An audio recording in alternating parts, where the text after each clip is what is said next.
You know, despite everything I've ever said, I actually really don't hate One Piece that much. Characters are alright, fights are pretty good, music's great, but no matter how I look at it or how many times I watch it, I still can't get over this one thing that continues to rub me the wrong way. And that thing is a character. Hi, I'm the Facts Man, and you might have noticed that I started this video a little bit differently. I didn't show some out-of-pocket clip and then jump at my camera in a flashy way.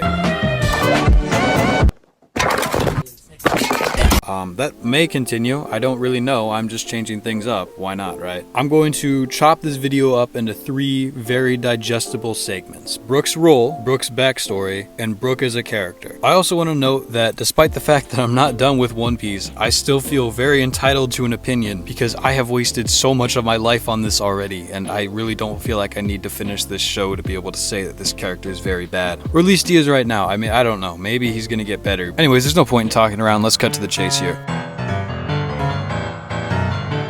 Brook's role in the Straw Hats is interesting, to say the least. Every other Straw Hat has a pretty black and white cookie cutter role. We've got the navigator, the doctor, the archaeologist for some reason. I don't know why pirates would need that. But Brook is the musician. And that's cool, I guess, but he doesn't end up playing a lot of music. He most certainly did during Thriller Bark, but after that he's like played his violin once or twice, but he's not doing much musician stuff. And I know that's a weird thing to comment on, but it's like my whole argument with the fact that they're pirates and they never fight on the water. Brook as a whole doesn't do a whole lot narratively or just for his crew in general. Sure, he can fight with his cane sword and, you know, that's pretty cool and all, but he doesn't for the most part. I'd say 90% of him in Punk Hazard was just him running, and I get it, you know, purple gas kills people, I would too, but what do you do around here besides, you know, be a complete disgusting pervert? Because this bony buffoon has done jack for the story. The coolest thing he's done in recent memory was during Thriller Bark, the arc he was introduced. He isn't really even notable, and he sat out pretty much all of Dressrosa, so I'm a little confused where we're supposed to be going with him. But I think as a whole, one of my biggest issues is what's going on with his power. For you, Outbreak, who hasn't seen this, but I know you will someday once you're back from Narnia, he ate the revive fruit, right? And, you know, because obviously that exists. What doesn't in One Piece at this point? He can just come back from the dead, but that raises a lot of questions about what he is and isn't immune to. He can clearly heal his skeleton by drinking milk. I guess that's a pun. He can run on water just because. I'm not really sure how that works. They said it was because he's so light he can just run, but no. And I'm not going to be the type of person that's like, oh, he doesn't have muscle or eye or tissue, how's he moving or talk? No, I don't really care. It's One Piece, it's silly. But you have to switch from silly to serious enough to actually make things work. I'm not asking for perfection, but you have to flesh out your character and his rules. Because if he doesn't need to breathe, then if he just got thrown into the ocean, what would happen? Because he would be swallowed by the ocean, but he wouldn't drown because he doesn't need to breathe. And that also raises the question, why was he scared of the gas in Punk Hazard? If he doesn't breathe it in, he won't die and turn to stone, right? It's just, there's a lot of not necessarily plot holes, I guess, but they certainly haven't explained it up until this point. And I don't think even Brook himself knows from the way he acts.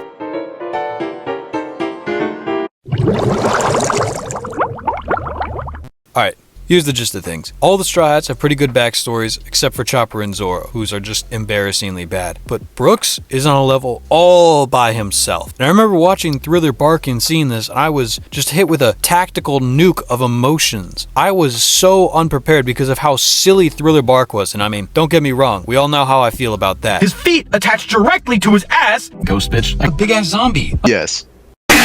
But to see this emotionally impactful backstory in such a cartoon Scooby-Doo Halloween special of an arc, I was just so unprepared for that. The backstory itself is Brook is a part of a crew of mostly musicians. Now they are pirates, but for the most part they don't just hurt people, they go around playing music and stuff. They're pretty chill. There's also this whale there, he's a character, I guess. Later on in the story, they get stuck in some fog, and in this thick fog is another group of pirates. We don't get to see the fight, but we get to see what happens. It ends with Brooks' pirate crew being screwed. They're dead. They're all just walking dead men at this point. A lot of the blades that were used on them were coated in poison, and their fates are sealed. So what does this band of pirates do? They do the most emotional thing they can, and that is give one last send-off to each other with a song. It goes from a quartet to a trio to a duo, and then finally Brook. Throughout this whole thing, everybody knows that Brook would be the only one left, because even after he died, he'd be revived. After everything that just happened, Brook sits there in tears, knowing that he is going to be the only one left on this ship of dead men. And that's it, but obviously I didn't do it justice. Now, I wouldn't say all of One Piece is worth watching just for this moment, but it's pretty close. You know what? Maybe I judged Brook a little bit too harshly. After reading the script and thinking about his backstory, maybe he as a character just isn't that bad, and I judged him just a little bit too harshly. Yeah, there's negatives, but... Hello? What's that? Brook Rule 34? He doesn't even have a dong. Wait, what's that? His jokes aren't funny and they never were? That's right, he's a terrible character, that's why I'm making this video. Boom!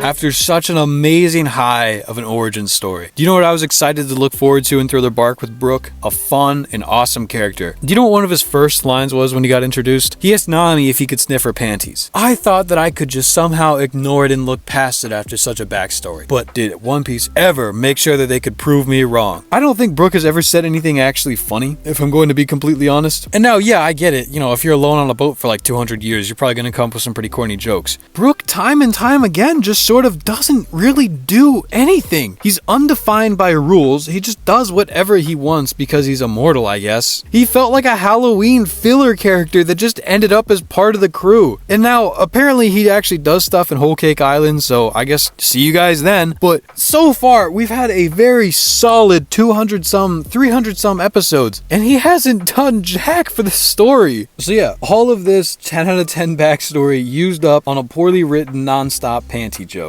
And the reason why I take this so personally and as such a big insult is because One Piece has shown that they can do good characters. And with Brook, they prove that they can do good backstories. It kind of feels like the author is giving me a long, bony middle finger every time Brook is on screen. All this is to say, thank you for listening to my rant. And yeah, that's about it.